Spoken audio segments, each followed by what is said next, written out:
Hello friends, तो बढ़ते हैं हम इस सीरीज़ की सेकेंड एपिसोड की तरफ। सेकेंड एपिसोड की शुरुआत में हमने देखा कि जुआन को अपनी तरफ कोई आता हुआ नज़र आता है और वो कोई और नहीं बल्कि गुमियांग ही होता है और उसके हाथ में एक मोटा सा डंडा भी होता है जो कि वो उन गुंडों की पिटाई करने के लिए लाया होता है। जब गुंडे जुआन को पकड़ते हैं तो गुमिंग उन गुंडों की जम के पिटाई करता है और उसको जैसे मौका लगता है वो जुआन से पूछता भी है कि तुमने मुझे कल रात काटा था, तुम्हें मैं याद हूँ।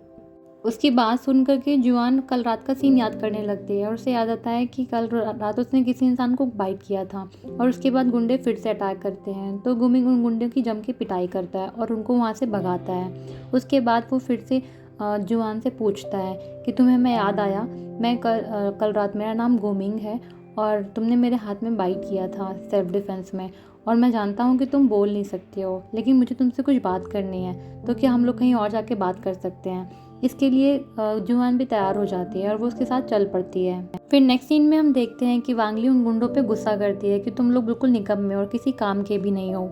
तो वो गुंडे कहते हैं कि हम क्या कर सकते हैं। एंड मौके पे गुमिंग ने आकर के उससे बचा लिया तो वांगली पे बहुत गुस्सा आता है। उसको लगता है ज़रूर इन दोनों के बीच कोई रिलेशनशिप है, इसलिए तो गुमियांग उसकी बचाव में आया। फिर हम देखते हैं कि गुमिंग जुआन को एंगेजमेंट कॉन्ट्रैक्ट देता है जिस पर कि जुआन अपने फ़ोन में लिखकर उससे पूछती है कि मैं तुम्हारी मदद कर दूंगी लेकिन एंगेजमेंट करना ज़रूरी है क्या। तो गुमिंग कहता है कि हाँ, इससे हम दोनों का नाम क्लियर हो जाएगा और वो स्कैंडल भी शांत हो जाएगा, इसलिए हमें एंगेजमेंट करना ज़रूरी होगा। तुम परेशान मत हो, ये कॉन्ट्रैक्ट जल्दी ख़त्म हो जाएगा और तुम्हें एम्प्लॉयमेंट के सारे बेनिफिट्स मिलेंगे, तुम्हारा वीकेंड ऑफ रहेगा और तुम अब सिर्फ 8 घंटे ही काम करोगे, लेकिन एमरजेंसी कॉल्स में तुम्हें आना पड़ेगा। और उसे वो बाकी सारी चीज़ें भी समझाने लगता है एम्प्लॉयमेंट के। कि तभी जुआन के पास में प्रिंसिपल का मैसेज आता है और वो उसमें कहती है कि तुम स्कूल जल्दी आ जाओ, यहाँ पे पेरेंट्स ने कुछ हंगामा मचा दिया है। तो वो ये पढ़ करके फ़ौरन वहाँ से निकल जाती है और इधर गुमिंग तो बस बोले ही जा रहा होता है कि तभी उसका सेक्रेटरी आता है और उसको हंसी आती है उसको देख करके कि वो तो कब का चली गई है और तुम किससे बड़बड़ा रहे हो। जिस पर गुमिंग बोलता है कि ये लड़की कैसी है, ये मेरी बात अधूरी काट के कैसे चली गई, मुझे तो पता भी नहीं इसने कितना सुना है कितना नहीं। तो उसके असिस्टेंट को हंसी आती है और वो बोलता है कि आप तो बिल्कुल चेंज हो गए हो, आपको देख के लग ही नहीं रहा कि आप सीईओ गोमिंग यान हो। फिर हम नेक्स्ट सीन में देखते हैं कि जुआन भागते हुए स्कूल पहुंचती है जहाँ पे पेरेंट्स ने कुछ हंगामा मचाया होता है। फिर वो उन सबको इशारों में समझाती है कि आप लोग परेशान मत हो, बच्चों का फ्यूचर हम लोग ख़राब होने नहीं देंगे और ये स्कूल बंद नहीं होगा, इसीलिए आप लोग निश्चित रहिए। इस स्कूल के लिए मैं जिम्मेदारी लेती हूँ और मैं इस स्कूल का टेक केयर करूँगी और साथ ही अपने बच्चों का फ्यूचर भी। जुआन की बातें सुन करके पेरेंट्स सेटिस्फाइड हो जाते हैं और वो वहाँ से चले जाते हैं।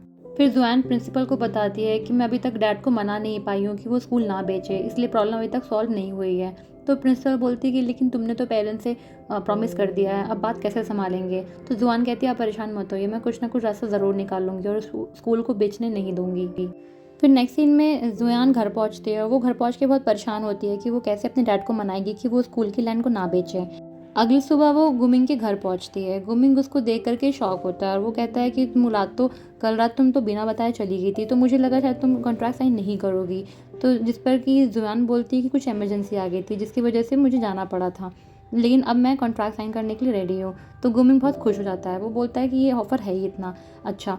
तो जुआन बोलती है लेकिन मुझे मेरी एक शर्त है, तुम्हें स्पेशल चिल्ड्रन स्कूल की लैंड को ख़रीदना होगा क्योंकि मेरे डैड उस लैंड को बेच करके अपनी कंपनी बचाना चाहते हैं। अगर तुम ये लैंड खरीद लेते हो तो उनकी कंपनी का नुकसान हो जाएगा, तो इससे भी मेरे लिए भी एक तीर से दो निशाने हो जाएंगे। तो गुमिंग जिसके लिए मना कर देता है और वो बोलता है कि मेरा तो कोई काम का नहीं है, ये इसमें मेरा कोई फ़ायदा नहीं है, तो मैं ऐसा बिल्कुल भी नहीं करूँगा। तो जुआन को थोड़ा गुस्सा आ जाता है, वो वहाँ से जाने लगती है। लेकिन उससे जाते जाते वो सोचती है कि चाहे मुझे कितना भी बेशर्म होना क्यों ना पड़े, मैं इस कॉन्ट्रैक्ट को लेकर आऊँगी क्योंकि मुझे स्कूल बचाना है। तो वो फिर अपनी अदाएँ दिखाने शुरू कर देती है और अपनी अदाएँ दिखाते हुए वो गुमिंग के पास आती है और उसको कॉन्ट्रैक्ट साइन करने के लिए और उसकी अपनी शर्त मानने के लिए मजबूर करती है। तो उसको पास देख कर कि गुमिंग थोड़ा सा डर जाता है और वो उसको मना करते हुए पीछे रखता है, लेकिन वो उसकी और हावी होती है। तो उसके बाद गुमिंग उससे बोलता है कि ठीक है, तुम दूर रहो मुझसे, और वो मान जाता है उसकी शर्त के लिए। और गुमिंग बोलता है कि तुम ये बात तो मुझसे भी कर सकती, तो तुम्हें फिजिकल होने की ज़रूरत क्या थी। और अब जब तुम मेरी फियांसे बन चुकी हो तो तुम्हें मेरे बारे में कुछ बातें जान लेनी चाहिए।